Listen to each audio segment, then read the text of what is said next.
Salut à tous, j'espère que vous allez bien, c'est Romain et on se retrouve aujourd'hui pour débriefer la fin de la série de victoires des Parisiens en Ligue 1. Match nul contre les Lillois qui ont égalisé au bout du temps additionnel, c'est amplement mérité. On fait ce débrief à chaud juste après le coup de sifflet final, donc l'idée ça va être d'aller au-delà de ce dernier quart d'heure très mal géré par les Parisiens, avec des attitudes scandaleuses, Asensio sur le but, Skriniar l'entrée calamiteuse, 2-3 actions frauduleuses de Vitinha, et l'attitude de Mbappé, elle, c'est plus à l'échelle globale du match. D'ailleurs, c'est aussi valable pour le reste de l'équipe. Le principal enseignement que je retiens ce soir, c'est la suffisance des joueurs, qu'elle soit mentale. Tu te satisfais de ce penalty que tu vas chercher, qui est amplement mérité. D'ailleurs, le jaune est limite orangé sur le tacle assez violent du Lillois sur Lucas Hernandez, qui revenait bien depuis le retour des vestiaires. Mais globalement, les attitudes ont été assez mauvaises. Techniquement, ça n'a pas suivi. L'idée de jeu de Luis Enrique, c'est la bonne. Moi, j'en suis convaincu. Le problème, c'est que derrière, les joueurs ne suivent pas. Il y a trop d'approximations.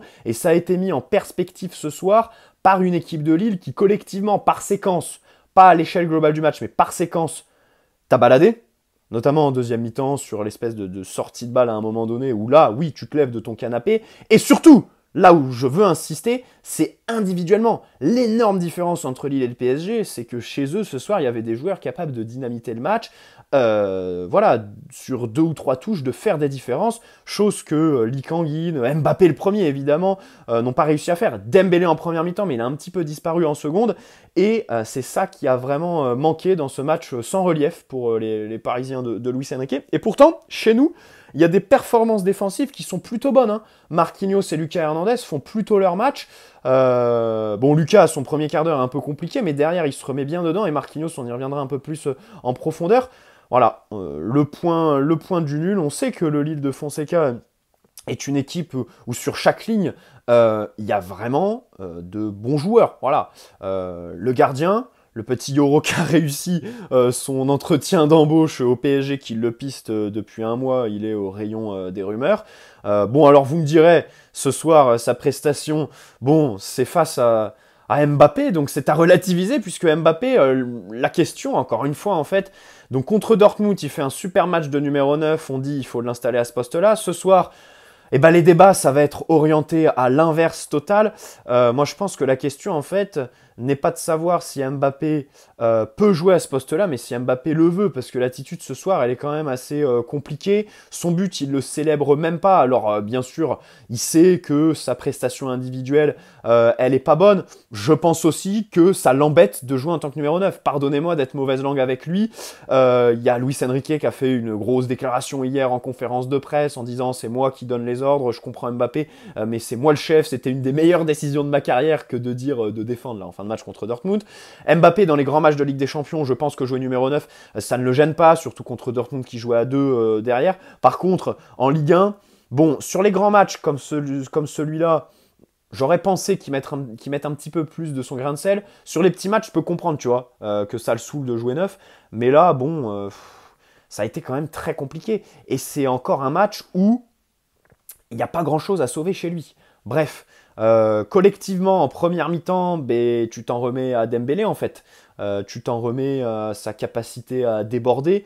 Il a été très juste, bien sûr, il a fait des différences. Bon, le problème, c'est que derrière, dans la surface, il n'y avait pas beaucoup de présence. Tu as des joueurs qui font des matchs assez compliqués. Barcola, dans les choix, ce soir, si vous en avez un bon, envoyez-le moi en DM sur Insta. Tu reviens des vestiaires. Bon, alors le match est assez enlevé. C'est vrai que de l'autre côté, les Lillois, alors, enflamment un petit peu sur séquence parce que Lucas est un peu baladé sur son premier quart d'heure. Ugarte peine vraiment. Ugarte, il peine vraiment. Là, c'est même plus une question de jeu avec ballon. C'est vraiment voilà, les duels qu'il ne gagne plus. À chaque fois, c'est pas maîtrisé, c'est à la Walligen. Bon, c'est un peu compliqué. Au final, il n'y a pas de frappe cadrée pour les Lillois. La première, c'est celle de David, avec sur la super parade de Tenas en fin de match. Et puis donc après ce but, une première frappe. Alors le but, évidemment, il est honteux, mais cette fin de match, pareil, en fait, les attitudes. Vitinha, le coup franc déjà, qui va concéder aux abords de sa surface. C'est dommage parce que j'allais être plutôt gentil avec lui dans ce débrief Vitia, mais sa fin de match, vraiment, il est vraiment à l'image de toute l'équipe, en fait. Tu vois, la faute grossière. Ensuite, au début de l'action du but, il envoie un parpaing alors qu'il n'est pas sous pression.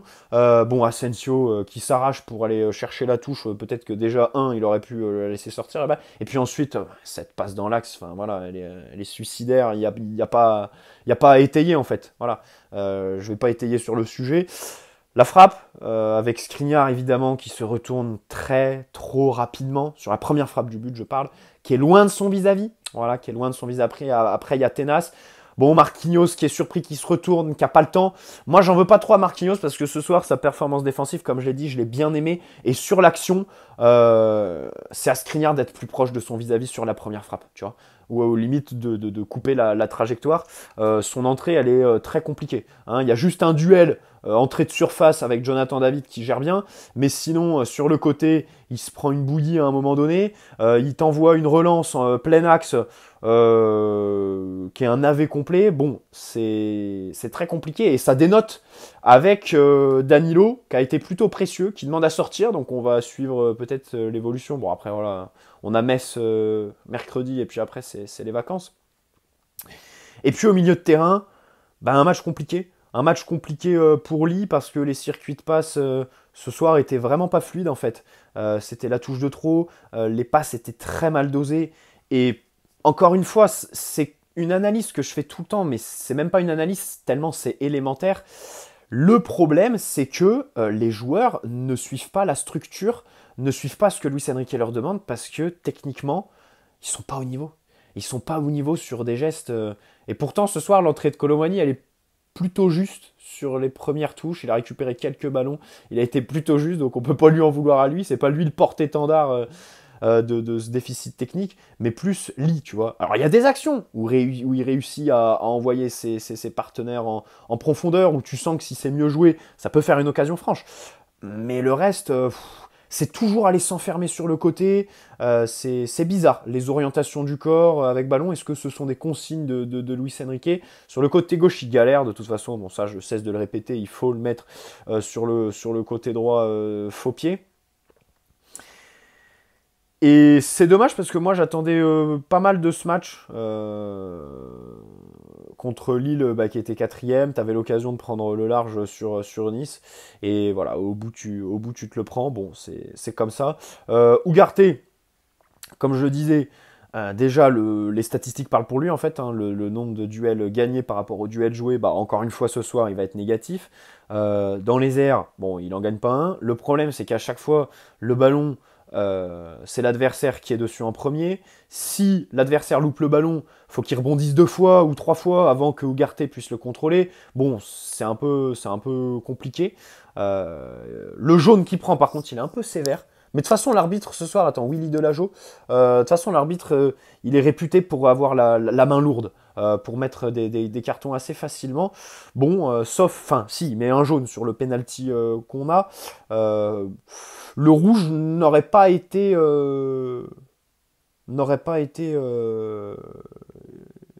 immérité. Hein, voilà. C'est bien joué de la part de Lucas qui fait un bon match ce soir, je trouve quand même, au niveau de l'implication défensive parce qu'il avait un beau client face à lui. C'est vrai que c'était un beau match. Les Lillois, vraiment sur chaque ligne, encore une fois.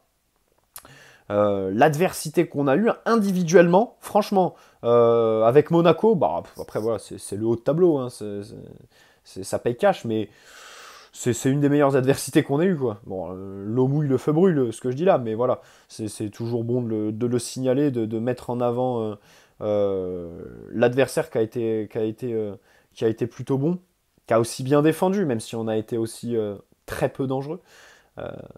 Donc voilà. Alors, Marquinhos, comme je le disais, la prestation défensive, j'ai apprécié. Il n'a pas laissé d'espace à son vis-à-vis à chaque fois. Dans la surface, il était sur toutes les trajectoires, mais vraiment, en fin de match, il y a une frappe, sur la frappe de Yazice où il est dessus. Sur un centre fuyant, Tenas la capte, mais Marquinhos est sur la trajectoire. Il y en a une autre où pareil, il la dégage bien sur le côté de manière assez forte. Dans les airs, c'était plutôt pas mal. Après, Encore une fois, il est très frustrant quand il a le ballon au pied, qu'il relance, qu'il a 50 mètres devant lui, mais qu'il va faire une passe à Danilo ou à son latéral droit. Alors vraiment, c'est... Ah oui, les choix aussi avant-match de Luis Enrique. Bon, écoutez, il voulait reposer Hakimi. Un seul être vous manque et tout est développé. Là, je parle pas du Marocain, je parle de Carlos Soler qui était malade, les gars. Les gars, on souhaite un bon rétablissement à ce bon vieux Carlos. Parce que ce soir, toute l'animation, elle en a pâti. Et c'est Warren Zaïre-Emery qui a dû jouer latéral droit, les gars. Je comprends ce choix parce que Mukiele, bien sûr qu'avec ballon, il peut pas faire ce qu'Hakimi fait. Ce que Soler fait, ce serait aller trop loin. Mais ce que Hakimi fait aussi, tu vois. Bon, certains ont revu le 3-3-3-1 qu'on voyait un peu en pré-saison, là, un peu à la Pep Guardiola. Bon, perso, enfin voilà, Zahir Emery occupait globalement les mêmes zones qu'Ashraf. Et Ashraf est autant latéral que relayeur quand il est là. Donc voilà, Warren ce soir a été autant latéral que relayeur. Après, bon, son match est plutôt bizarre.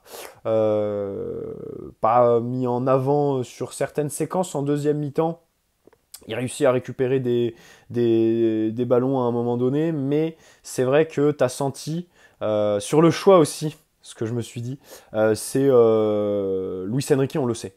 Il a regardé tous les matchs de la saison dernière, tous les anciens matchs du PSG, et ce choix de Zahir Emery en tant que latéral droit, c'est un choix qui nous fait penser à celui qui était au tribunal, qui a fait parler de lui, Totov Galtier, voilà, ça c'est un choix PSG de l'année dernière, PSG Entertainment.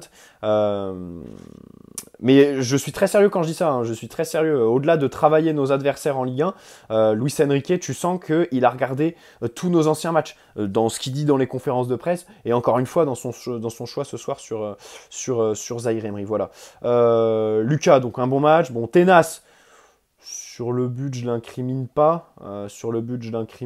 Parce qu'il fait l'arrêt avec le pied. Hein, voilà, c'est... Alors c'est sûr que Donnarumma, il l'aurait pas repoussé comme ça. Ça c'est sûr, puisqu'il n'utilise jamais ses pieds, Gigio. Mais, bon, moi j'en veux à Asensio, enfin, c'est pas possible ces histoires de relance sur le côté droit. C'est pas possible aussi que le staff n'ait pas formaté les joueurs pour absolument ne plus paniquer comme ça, ne plus offrir des buts en fait. Parce que encore une fois, tu offres un but sur un plateau. Et ça, c'est dramatique. Enfin, j'espère que demain, à midi, ça va bien se passer hein, pour notre matricule. Voilà. Bon, Mbappé, encore une fois, le penalty qui est bien tiré. Faut le dire quand même. Bon, c'est marrant là, le bonne chance qui dit gardien lillois juste avant. Mais depuis la Coupe du Monde, non, il y a eu le penalty gag contre Montpellier en février. Mais cette saison, c'est vrai qu'il les tire très bien quand même. Faut le souligner. C'est bien exécuté. Il est pas dans un bon soir, donc il peut flancher, tenter n'importe quoi. Donc il marque, il le fait. Par contre, le reste, le problème, c'est qu'il n'y a pas grand-chose à tirer de son match. Après son but, il réussit parfois à faire des ouvertures vers Dembélé qui sont plutôt intéressantes. Mais c'est peut-être aussi du fait que Lille se découvre, du fait d'être mené. Mais sinon, ça a été compliqué pour lui. Ça a été très compliqué pour lui, tout comme Barcola. En première mi-temps, de bien mauvais choix. Et on le répète souvent, l'option dribble, c'est toujours sa première option. Et j'ai l'impression que c'est sa seule option. Il faut absolument qu'il diversifie ça, parce que c'est pas possible d'aller toujours titiller l'adversaire, parce que le problème de Barcola, c'est que en ses contrôles, ils sont très élégants, il a un body language qui fait plaisir et tout ça. Il défend aussi, ça pareil, au-delà de l'investissement, il a de vraies techniques défensives, pas de problème. Mais en matière de dribble 1 contre 1, il fait des différences par moment. Il a marqué le week-end dernier contre Nantes, mais pas la plupart du temps. Voilà. Il y a trop de fois où c'est brouillon dans le duel avec l'adversaire. Je parle pas de l'exécution, je parle pas encore de l'exécution après le dribble. Je parle vraiment du dribble en lui-même. Donc même ça, il faudrait qu'il y travaille un petit peu. Et c'est vrai que ce soir, voilà, c'est un match qu'il faudra qu'il revisionne. Il faudra qu'il revisionne la compilation de tous les ballons qu'il a touchés pour voir qu'est-ce qu'il faut améliorer.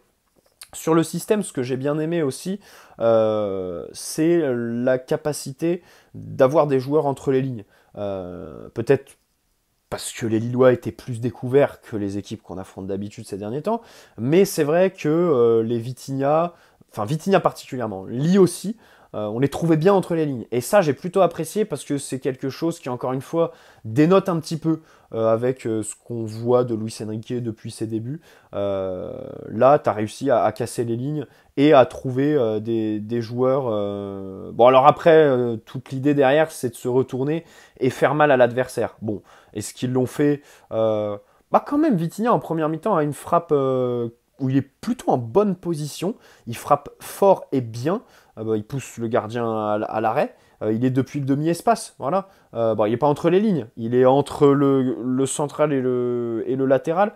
Mais au début de l'action, il est dans l'interligne. Et puis après, bon, Dembélé fixe. Donc à un moment donné, tu es obligé de te projeter parce que Dembélé, c'est quelqu'un qui te met dans de bonnes dispositions à garder la balle aussi longtemps et à la passer dans de bons timings.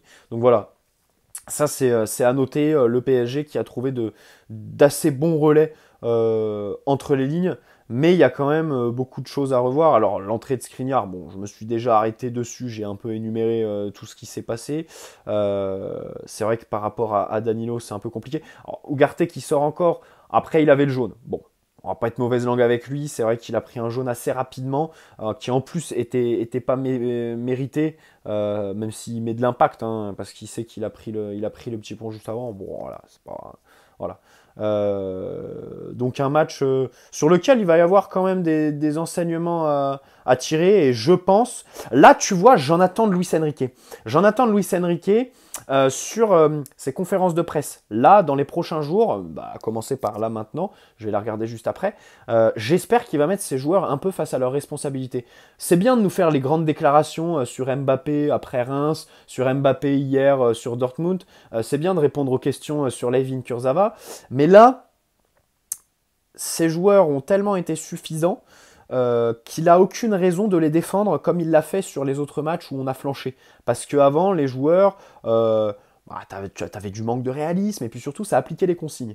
Là, ça a été du grand n'importe quoi sur la fin de match. Donc vraiment, j'attends un Luis Enrique un peu offensif vis-à-vis de ces joueurs, un peu pour les remettre à leur place, et essayer de travailler un petit peu avec eux, les bousculer sur le match.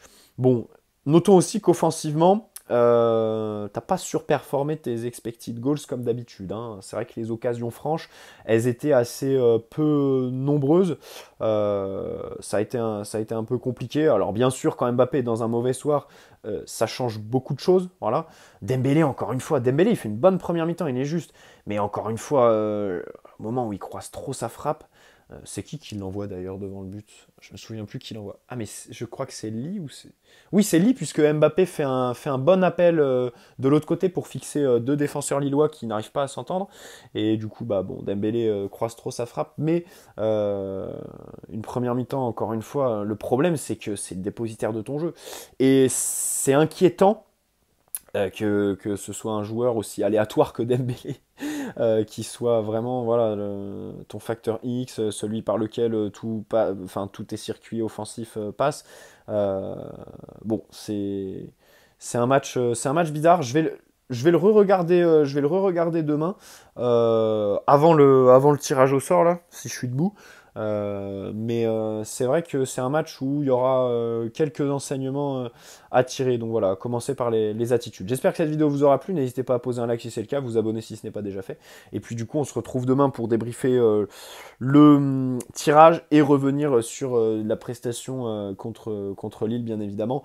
À froid, parce que là, c'est difficile de les juger, parce que ce dernier quart d'heure m'a vraiment énervé au plus haut point.